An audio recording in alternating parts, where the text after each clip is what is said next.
ओम। प्रिय विद्यार्थियों, आज हम नैतिक शिक्षा पाठ 3 आर्य समाज के नियम का अध्ययन करने जा रहे हैं। जैसा कि आप जानते हैं, आर्य समाज के 10 नियम हैं। आपने पहला और दूसरा नियम छठी कक्षा में पढ़ लिया है। आज हम नियम नंबर 3 से 6 तक का अध्ययन करेंगे। प्रिय विद्यार्थियों, आप सभी जानते हैं कि आर्य समाज की स्थापना स्वामी दयानंद ने 1875 ईस्वी में की थी और पहला जो आर्य समाज है वो मुंबई में खोला गया था। आर्य समाज जिसने समाज के अंदर फैली हुई कुरीतियों, अंधविश्वासों, बुराइयों को दूर करके सत्य सनातन वैदिक धर्म का पुनः प्रचार प्रसार किया। तो आर्य समाज एक विचार क्रांति है, लोगों को सत्य के मार्ग का अनुसरण कराता है। तो आज हम उसी आर्य समाज के नियम नंबर 3 से 6 तक का अध्ययन करेंगे। तो पहला नियम तो आपने पढ़ा होगा, सब सत्य विद्या और जो पदार्थ विद्या से जाने जाते हैं उनका आदि मूल परमेश्वर है। दूसरे नियम में आपको ईश्वर के जो विशेषण हैं 19 विशेषण, उनका वर्णन दूसरे नियम के अंदर बताया गया है। ईश्वर सच्चिदानंद स्वरूप, निराकार, सर्वशक्तिमान, न्यायकारी, दयालु, अजन्म, अनंत, निर्विकार, अनादि, अनुपम, सर्वाधार, सर्वेश्वर, सर्वव्यापक, सर्वंतर्यामी, अजर, अमर, अभय, नित्य, पवित्र और सृष्टि करता है, उसी की उपासना करने योग्य है।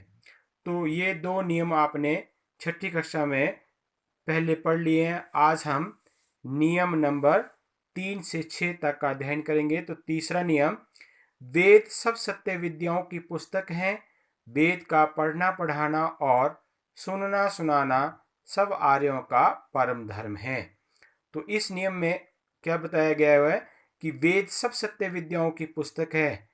वेद का पढ़ना पढ़ाना और सुनना सुनाना सब आर्यों का परम धर्म है। तो जितनी भी सत्य विद्याएं हैं वो सारी की सारी सत्य विद्याएं वेद में ही जो है लिखी गई हैं।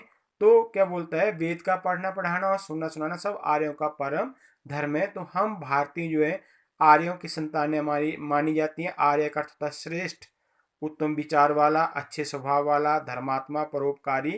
तो हम सभी जो है भारतीय जो लोग हैं वो आर्यों की संतान है।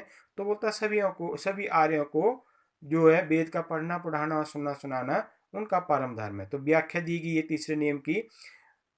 आर्य समाज के पहले दो नियमों में ईश्वर के स्वरूप की व्याख्या की गई है, मैंने पहले बताया आपको।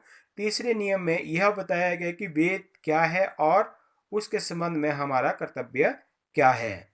वेद 4 हैं, ऋग्वेद, यजुर्वेद, सामवेद, अथर्ववेद। कितने वेद हैं? 4। ऋग्वेद, यजुर्वेद, सामवेद, अथर्ववेद। इस नियम में वेद शब्द पहले और सत्य विद्याएं बाद में। इसका अभिप्राय यह है कि कौन सी विद्या सत्य है और कौन सी नहीं, इसका निर्णायक वेद है। वेद के द्वारा सत्यासत्य की परख होनी चाहिए। किसी भ्रांति का होता है कोई डाउट, शक या संदेह, या हट करता है जबरदस्ती, बलपूर्वक के आधार पर सत्य या असत्य या वेद की परख नहीं हो सकती। वेद अपौरुषेय है। अपौरुषेय का अर्थ होता है जो किसी व्यक्ति विशेष के द्वारा ना बनाए गए हों, अर्थात वे किसी पुरुष या व्यक्ति ने नहीं बनाए। सृष्टि के आदि में परमेश्वर ने चारों वेदों का ज्ञान अग्नि, वायु, आदित्य और अंगिरा को प्रदान किया। तो ये चारों वेदों का जो ज्ञान है वो ऋग्वेद का अग्नि ऋषि, यजुर्वेद का वायु ऋषि और सामवेद का आदित्य ऋषि और अथर्ववेद का अंगिरा ऋषि को प्रदान किया। उन्होंने उसे आगे प्रचारित किया। वही ज्ञान आज पुस्तक के रूप में है। अतः सत्यासत्य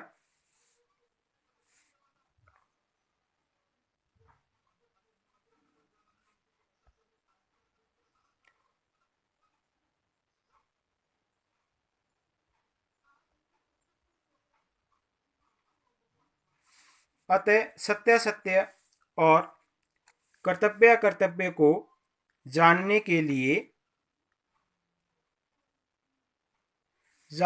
लिए वेद का पढ़ना पढ़ाना और सुनना सुनाना आवश्यक है। ज्ञान को आगे बढ़ाने तथा पूर्णतया ग्रहण करने के लिए उसे पढ़ना और सुनना अपेक्षित है। वेद ज्ञान मनुष्य मात्र के लिए है। वेद ज्ञान जो है मनुष्य मात्र के लिए, ऐसा नहीं है कि कोई विशेष समुदाय इसको पढ़ता है तो वो सिर्फ उन्हीं समुदाय या संप्रदाय के ग्रंथ हैं। वेद जो हैं वो मनुष्य मात्र के लिए हैं, क्योंकि ज्ञान प्राप्त करना जो है हर मनुष्य का कर्तव्य है। तो वेदों के अंदर जो है सिर्फ ज्ञान की बातें ही की गई हुई है। तो किसी व्यक्ति, जाति, देश या वर्ग विशेष के लिए नहीं, प्रत्येक व्यक्ति को वेद पढ़ने का अधिकार है। चाहे वो व्यक्ति किसी भी संप्रदाय का है, उसको वेद पढ़ने का अधिकार है। यद्यपि 6 शास्त्र, उपनिषद, पुराण, स्मृतियां, रामायण, महाभारत और गीता आदि प्रमाणिक ग्रंथ माने जाते हैं। यद्यपि 6 शास्त्र और उपनिषद जो ऋषि मुनियों के द्वारा जिन वेद मंत्रों के ऊपर जो है साक्षात्कार किया गया है, आत्मदर्शन जिनका किया गया है, जिसमें ईश्वर के स्वरूप की व्याख्या पाई गई है, वो ऋषियों द्वारा लिखे गए हैं, उनको उपनिषद बोले जाते हैं। पुराण 18 पुराण है, स्मृतियां रामायण, महाभारत और गीता ये प्रमाणिक ग्रंथ माने जाते हैं। पर ये वेदा अनुकूल होने से प्रमाण है, वेद ईश्वरीय ज्ञान होने से प्रमाण है। अतः ये सबसे ऊंचे हैं। यही कारण है कि आर्य समाज इनके पढ़ने, पढ़ाने और सुनने सुनाने के को प्रत्येक व्यक्ति का श्रेष्ठ सुनने सुनाने को प्रत्येक श्रेष्ठ व्यक्ति का परम धर्म मानता है। तो चौथा नियम, सत्य के ग्रहण करने और असत्य के छोड़ने में सर्वदा उद्यत रहना चाहिए। उद्यत का अर्थ तैयार रहना चाहिए, क्योंकि जीवन के अंदर हमें सभी बातों का ज्ञान नहीं होता है। तो कुछ बातें हमने असत्य सुनी होती है, हम उसको सत्य मानते रहते हैं। तो जब भी हमें अपने अध्ययन या प्रयोग के आधार पर किसी सत्य बात का जो है ज्ञान हो जाए तो हमें उस असत्य बात को छोड़ करके सत्य को ग्रहण करना चाहिए। तो सत्य क्या है? जो वस्तु जैसी हो उसे वैसा ही मानना और कहना सत्य है। इसके विरुद्ध मानना, कहना और करना असत्य है। मनुष्य अल्पज्ञ का अर्थ होता है कम ज्ञान रखने वाला। उसे स्वभावतः सत्य और असत्य का सही ज्ञान नहीं हो पाता। अपने अध्ययन, प्रयोग और अनुभव के आधार पर वह सत्य और असत्य का निर्णय करता है। कभी कभी वे मान्यताएं जिन्हें मनुष्य सत्य मानता रहा है वह असत्य प्रमाणित होती है। मैंने पहले बताया कि कई बातें जो है हमें जो है वो हम मानते हैं कि सत्य है, लेकिन अध्ययन और प्रयोग के आधार पर वो असत्य प्रमाणित होती हैं। और कभी असत्य मानी गई बातें सत्य सिद्ध होती है। पहले कुछ लोग धरती को चपटी मानते थे, पर ये गोल सिद्ध हुई। विमान तथा आकाशवाणी विमान तथा आकाशवाणी जो वायुयान वगैरह होते हैं, जहाज इत्यादि, और आकाशवाणी जो रेंज के माध्यम से जो है वो मोबाइल वगैरह, रेडियो वगैरह, टेलीविजन वगैरह चलते हैं, वो आकाशवाणी के कपोल कल्पना माने जाते हैं। कपोल कल्पना का होता है दिमाग की कल्पना ही माने जाते हैं, दिमाग का ही विचार माने जाते हैं। वे सत्य सिद्ध हुए हैं। समझदार व्यक्ति का कर्तव्य है कि वह असत्य सिद्ध होने वाली बातों, मान्यताओं को छोड़ता जाए तथा स्वाध्याय और खोज आदि के द्वारा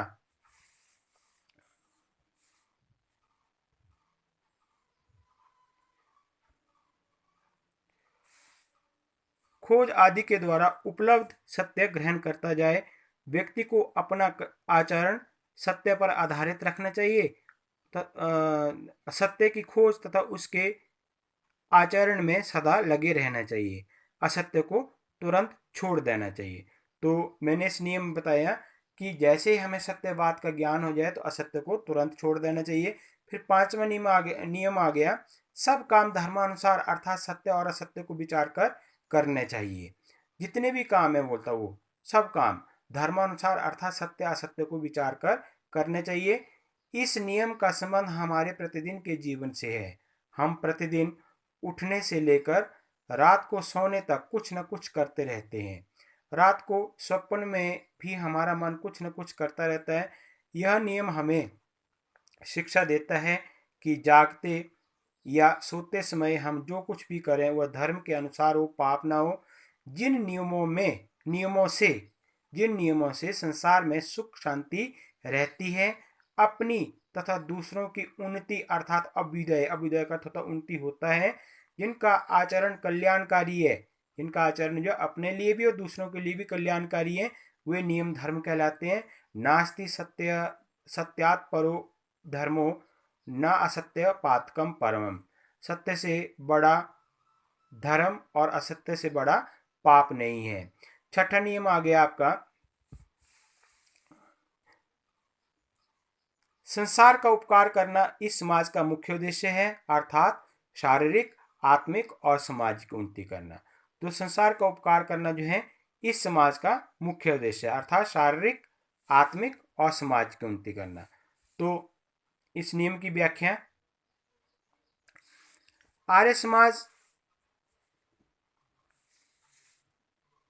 समाज का उद्देश्य केवल आर्यों, हिंदुओं या भारतवासियों का ही उपकार करना नहीं है, बल्कि वह सारे संसार की जातियों, सभी मतों और संप्रदायों के लोगों की भलाई करना चाहता है।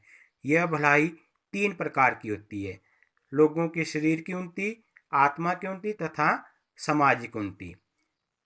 आर्य समाज चाहता है कि शरीर की उन्नति और लंबी आयु के लिए ब्रह्मचर्य का पालन किया जाए। ब्रह्मचर्य योगासन किए जाएं और खान पान जो है, अपना भोजन जो है सादा रखा जाए, सादा खान पान किया जाए, शाकाहारी भोजन किया जाए।